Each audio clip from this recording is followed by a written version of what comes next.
పరుచూరి గోపాలకృష్ణ పాఠాలను పలుకులను అనుసరించండి. కొత్త పలుకుల కోసం, కొత్త పాఠాల కోసం పక్కనే ఉన్న గంటను నొక్కండి. నమస్కారం. పరుచూరి పలుకులకు, నా ఆత్మీయులకు, సన్నిహితులకు, మిత్రులందరికీ స్వాగతం. ఈ రోజున సూపర్ స్టార్ కృష్ణ గారి గురించి మాట్లాడుకుందాం.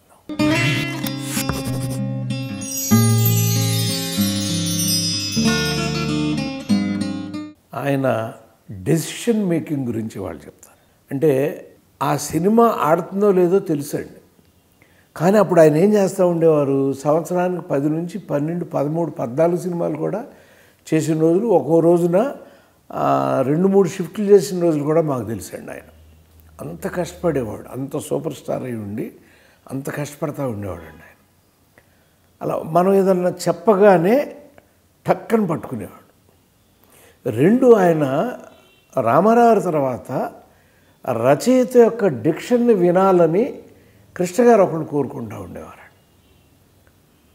ఇప్పుడు ఈనాడు చిన్నపరుచూరు గారు మీరు చదవండి. ఆ తర్వాత చిన్నపరుచూరు వదిలేసి మెల్లిగా గోపాలకృష్ణ గారికి వచ్చారండి. కొత్తలో చిన్నపరుచూరు అనేవారు ఒక 2-3 ఏళ్ళ పాటు. అది ఆయన ఏం చేసేవారంటే, ఒక ప్రజారాజ్యం బురిపాలెంలో షూటింగ్ అండి. బురిపాలెంలో షూటింగ్ అయినప్పుడు ఆర్టిస్టులు అందరినీ కూర్చోబెట్టి టేప్ రికార్డులను అలా పెట్టేసేవాడు. మొత్తం ఇంటా ఉండేవారు అని. మళ్ళీ కొంచెం నాది ఎన్టీ రామారావు దగ్గరగా ఉంటుంది డిక్షన్, హీరోకి చదివినప్పుడు నవ్వేవాడు ఆయన. ఈయన రామారావులా చదువుతాడు, అది మాత్రం నేను వేరే చెప్పుకుంటాలే, మీరు మాత్రం వినండి అనేవాడండి. నిజంగానే రామారావులో కృష్ణరాజు గారు కూడా అది అనేవాడు, ఏయ్ బ్రహ్మన్న నువ్వు అంతా రామారావులా చదువుతున్నావు, కొంచెం వెడగొట్టి చదువు అని. అలా అలవాటైపోయి ఆ డిక్షన్ అట్లా మాట్లాడుతూ ఉండేవాడిని అండి. అంటే స్టాప్ ఎక్కడ, అది అలా కృష్ణ గారికి అలవాటు. అలా అలవాటైనప్పుడు ఒకటి ఆ కథ చెప్పేవాళ్ళం కదండి, ఇది బాగుంది బాగాలేదు. ఒక్కసారి ఈనాడు సినిమా బాగుంది కానీ నేను వేయొచ్చా అంటే, మీరు వేయొచ్చు అండి అంటే నా బాడీ లాంగ్వేజ్కి మార్చి చెప్పండి అని అడిగాడు. చెప్పాను మీకు. కరెక్ట్గా తెల్లవారులు నిద్రపోకుండా వెళ్ళి చెప్పగానే 6వ నిమిషం 7వ నిమిషంలో చేస్తున్నాను నేను అంతే అని. బంగారి అంటారు రాజశేఖర్ గారు, బంగారి ఎలా ఎతికిస్తావో నాకు తెలియదు, డేట్లు ఇవ్వు, ఇది సూపర్ హిట్ అవుతుంది అన్నారండి. ఆయన 200 సినిమా అంత పద్ధతిగా చెప్పారండి.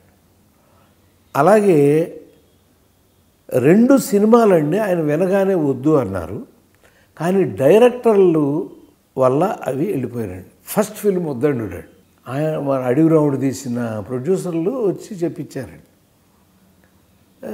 ఇది ఆడదు అన్నాడండి ఆయన. కాదండి మేము ఏదో తిప్పలు పడతాం, కథ దొరకట్లేదు. ఎందుకంటే ఆ రోజుల్లో మీకు చెప్పాను కదా, అసలు నిద్రాహారాలు లేకుండా పనిచేయాల్సి వస్తూ ఉండేది, ఆ మాత్రం కథ దొరకటం అనేది. కరెక్ట్గా సినిమా రిలీజ్ అయినప్పుడు నేను కృష్ణ గారి దగ్గరికి వెళ్ళాను. సార్ రిపోర్ట్ నేను అడగలా, నాకు తెలుసు అది పోతుంది అన్నాడండి ఆయన. అప్పటికే మాకు తెలిసిపోయింది సినిమా. రిపోర్ట్ కూడా అడగలేదండి ఆయన. అంటే అంత పర్ఫెక్ట్ జడ్జిమెంట్ అండి. అలా మళ్ళీ తెలుగు వీరలేవరా కథని విన్నప్పుడు ఆయన ఓకే చేశారండి. కానీ ఈవి సత్యనారాయణ గారు షూటింగ్ చేస్తున్నప్పుడు ఆ గొలుసులతో కట్టేసిన సీన్లో నేను వెళ్ళి సత్యనారాయణ, నువ్వు గోపాలకృష్ణ గారు చెప్పిన ఆత్మ అంతా పోతుంది, నువ్వు ఇలా నా మీద కామెడీ చేస్తే ఈ క్యారెక్టర్ నిలబడదు అన్నాడు. కాదు సార్, నా సినిమాకి వచ్చేదే కామెడీ కోసం అండి అన్నాడు ఆయన.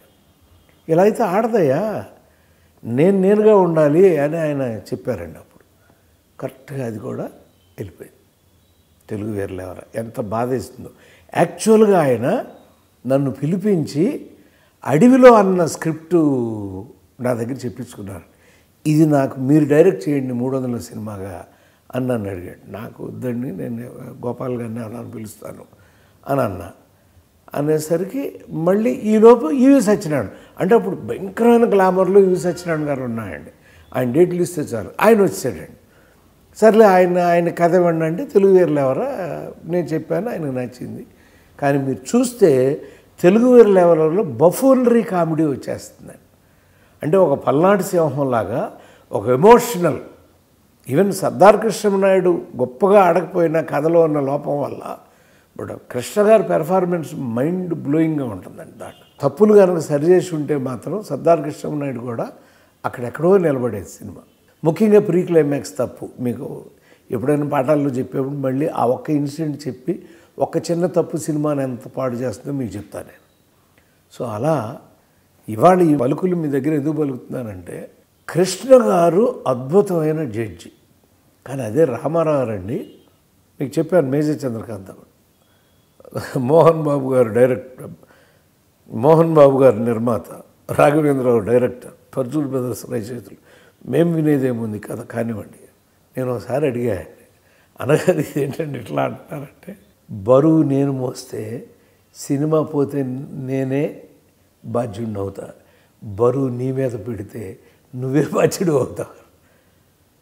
నిజమండి, మనం ఉనికిపోతూ ఉంటాం. కానీ కృష్ణ గారు అలా కాదు, ఇది వద్దు అని కరాఖండికి చెప్పేసేవాడు, ఇది కావాలి అని కరాఖండికి చెప్పాడు. అది ఆ ఇద్దరు స్టార్ల మధ్య తేడా. ఇవాళ ఎందుకో కొన్ని సినిమాలు పోతున్నాయి, అవి ఎందుకు పోతున్నాయో నేను చెప్పకుండా అది ఎలా కూడా రాయొచ్చు అని 11th అవర్లో చెప్తున్నా మీకు. ఎందుకంటే ఇవాళ జడ్జిమెంట్లు చేయటానికి అనుకూలంగా అసలు కథలు వస్తున్నాయి అనేదే మనం తర్వాత ఎప్పుడైనా విమర్శనాత్మకంగా మాట్లాడుకోవాలి. ఎనివే కృష్ణ గారు, మీరు చెప్పిన మాట వేదవాక్కు అని తర్వాత అనుకుని, ఆ తర్వాత 2-3 సినిమాలు అండి ఆయన వద్దన్నే మానేసాం. ఇది ఓకే అని ఆయన అన్నయ్యే కంటిన్యూ అయ్యాం. అందుకని కృష్ణ గారితో మాకు ఎక్కువ హిట్లు ఉన్నాయండి. మీకు చెప్పాను ఒకసారి, ప్రజారాజ్యం మేకప్ వేసుకుంటా విన్నారండి కృష్ణ గారు. నేను కొత్త ఇప్పుడే ఇండస్ట్రీకి వచ్చా, పైగా రాఘవేంద్రరావు ఆ కథ వద్దన్నారు, నాకు బాగాలేదన్నారు. దాసనారాయణరావు చెప్పా, ఆయన వద్దన్నారు. ఇదేంట్రా బాబు, నాకేంటో ఈ సినిమా ఆడుతున్నానో పిచ్చి అనుమానం ఆయనకు చెప్తున్నా. ఇట్టి మేకప్ వేసుకుంటున్నారు, ఆయన అసలు ముఖం కూడా ఆయన చోట్ల అద్దంలో అని ఊగొడుతున్నారు. మల్లికార్జునరావు పక్కన ఉన్నారు.